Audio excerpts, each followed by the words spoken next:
Salam, selamat malam Bapak Ibu Saudara-saudari yang dikasihi Tuhan. Jumpa kembali bersama saya Seth Ferry dalam Renungan Malam Pendeta Dr. Erastus Sabdono.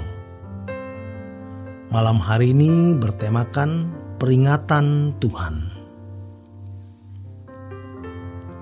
Betapa beruntungnya kita yang menyediakan waktu untuk membaca Alkitab, mendengarkan khotbah dari hamba-hamba Tuhan yang memang benar-benar diberi hikmat oleh Tuhan untuk menyampaikan firman Tuhan. Karena firman yang kita dengar menghidupkan pengertian yang murni. Orang bisa membaca Alkitab, mendengar khotbah, tetapi kalau tidak di dalam pimpinan Roh Kudus dan firman yang dia dengar bukan oleh pimpinan Roh Kudus, maka hal itu tidak akan menghidupkan pengertian yang murni. Dan harus diingat bahwa pengertian kita itu tidak sekaligus berkembang secara instan, melainkan lewat proses yang bertahap.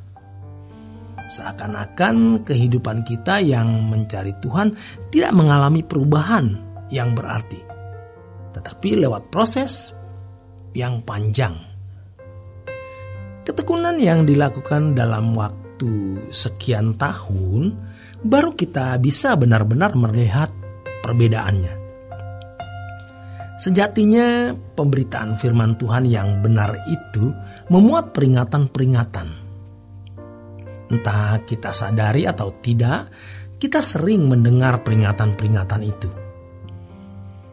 Apakah bicara mengenai waktu kita yang singkat, kekekalan yang dahsyat, mengerikannya terpisah dari hadirat Allah, atau kuasa kegelapan yang mengancam?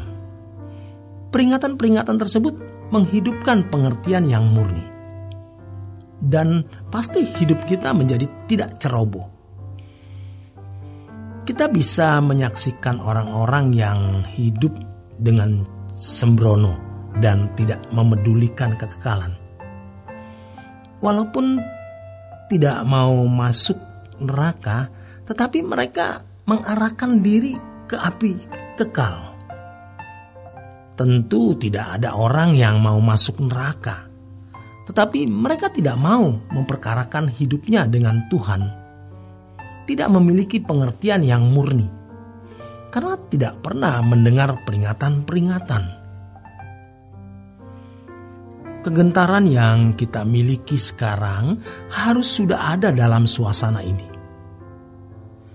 Menarik suasana hari penghakiman dan kebinasaan orang-orang fasik di dalam perenungan dan penghayatan kita tidaklah mudah. Atau menarik suasana di hadapan pengadilan Tuhan dan mengerikannya keterpisahan dari Allah untuk kita bisa hayati bukanlah sesuatu yang mudah. Tetapi pengertian yang murni akan memampukan kita menghayati hal tersebut. Dan kalau kita mampu menghayatinya, kita tidak usah dipaksa untuk hidup suci. Kita tidak perlu diancam untuk hidup tidak bercacat, tidak bercela. Kita sudah terpacu untuk hidup suci. Tidak bercacat, tidak bercela. Tidak perlu diiming-imingkan sesuatu. Kita pasti sudah rela mengorbankan apapun demi pekerjaan Tuhan. Di lain pihak, kita sudah bisa menarik indahnya kerajaan surga. Hamparan padang hijau yang tidak bertepi, pengertian yang murni. Kemudian kita melihat ayat berikutnya. Supaya kamu mengingat akan perkataan yang dahulu telah diucapkan oleh nabi-nabi kudus, dan mengingat akan perintah Tuhan dan juru selamat yang disampaikan oleh rasul-rasulmu kepadamu. Ketika Petrus menulis surat ini, Tidak jelas dokumen apa yang dimiliki oleh Rasul Petrus. Tetapi pasti paling tidak ada dokumen lisan yang menjadi pengetahuan mereka. Yang karenanya Petrus mengatakan, mengingat akan perkataan yang dahulu telah diucapkan oleh nabi-nabi kudus dan mengingat akan perintah Tuhan dan juru selamat yang telah disampaikan oleh rasul-rasulmu kepadamu. Apa yang menjadi dokumen lisan yang dipahami? Petrus ketahui dan penerima surat ini juga paham ini. Yang terutama harus kamu ketahui ialah bahwa pada hari-hari zaman akhir akan tampil pengejek-pengejek dengan ejekan-ejekannya, yaitu orang-orang yang tidak menuruti hawa nafsunya. Kata mereka, di manakah janji tentang kedatangannya itu? Sebab sejak bapa-bapa leluhur kita meninggal, segala sesuatu tetap seperti semula pada waktu dunia diciptakan. Pengejek-pengejek ini bukan mengejek hanya dengan kata-kata, tetapi lebih kuat, yaitu dengan perbuatan, sikap hidup, perilaku yang merupakan bentuk ejekan sekaligus pemberontakan, yang mengisyaratkan bahwa Tuhan tidak akan datang, bahwa apa yang dikatakan nabi-nabi dan rasul-rasul yang meneruskan ucapan Tuhan juru selamat kita, Tuhan Yesus, itu omong kosong. Kita tahu bahwa kalau dusta yang diucapkan terus-menerus, maka akan dianggap atau diakui sebagai kebenaran. Kalau kita di Indonesia masih ada dalam suasana keberagamaan. Agama A, agama B memiliki perbaraan atau mesbah atau api ibadah yang menyala, termasuk kekristenan.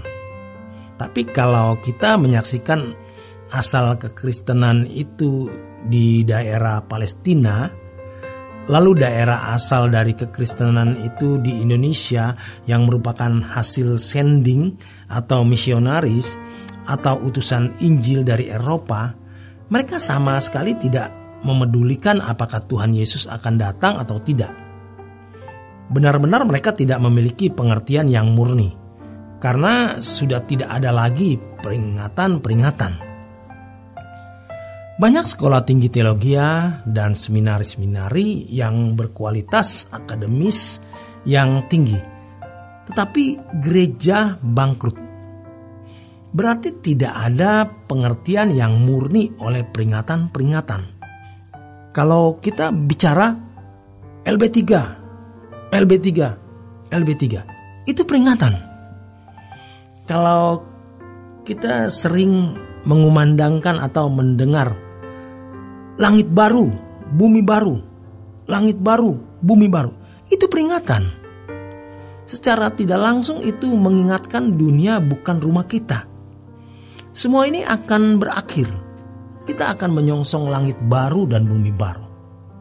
Di lain pihak, ada api kekal kalau kita tidak diperkenankan masuk ke langit baru, bumi baru.